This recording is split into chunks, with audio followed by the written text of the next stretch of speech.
Hello friends, welcome to Shriram's. The topic for today's discussion is Places of Worship Act 1991. Backstory. A petition has been filed in the Supreme Court challenging the provisions of Places of Worship Act 1991. This is being seen as a bid to open litigation route to reclaim certain disputed religious sites in the country. What is the objective of the Act? The aim of the Act is to freeze the status of any place of worship as it existed on August 15, 1947. It was primarily to provide for the maintenance of religious character of such a place of worship as on that day.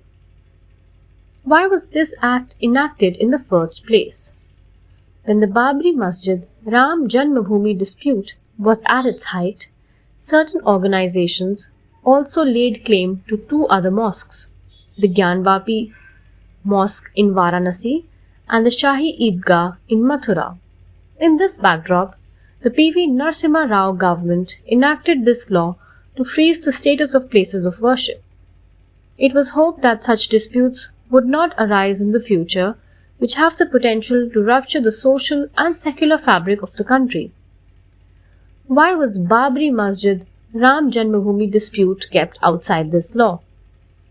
This was primarily because it was the subject of prolonged litigation way before the Act was introduced. Are there any other exceptions to its application? Yes.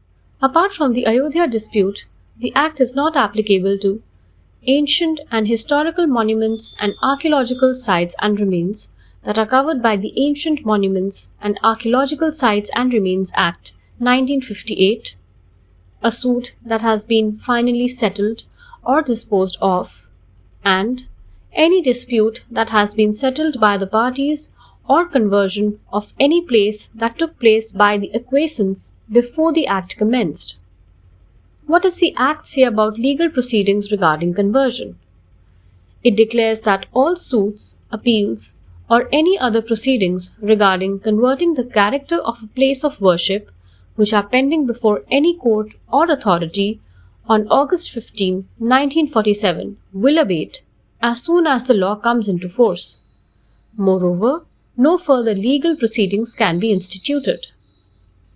What are the legal grounds taken in this petition? The main claim is that Parliament did not have the legislative competence to enact the law as it pertained to places of pilgrimage or burial grounds which were under the state list.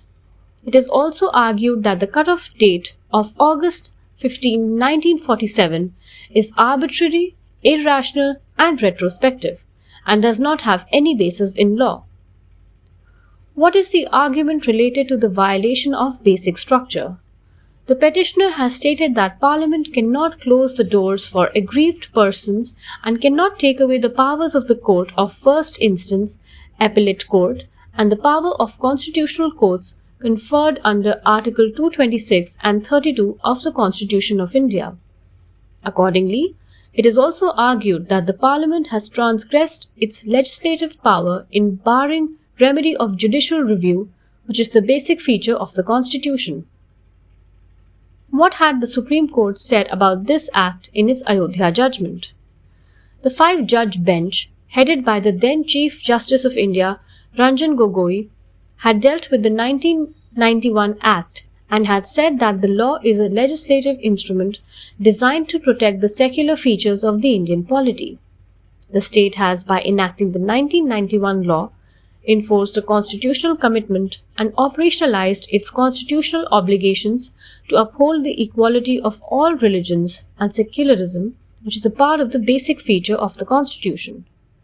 It is also said that historical wrongs cannot be remedied by the people taking the law in their own hands. Well, that's all for today. I hope you enjoyed today's podcast.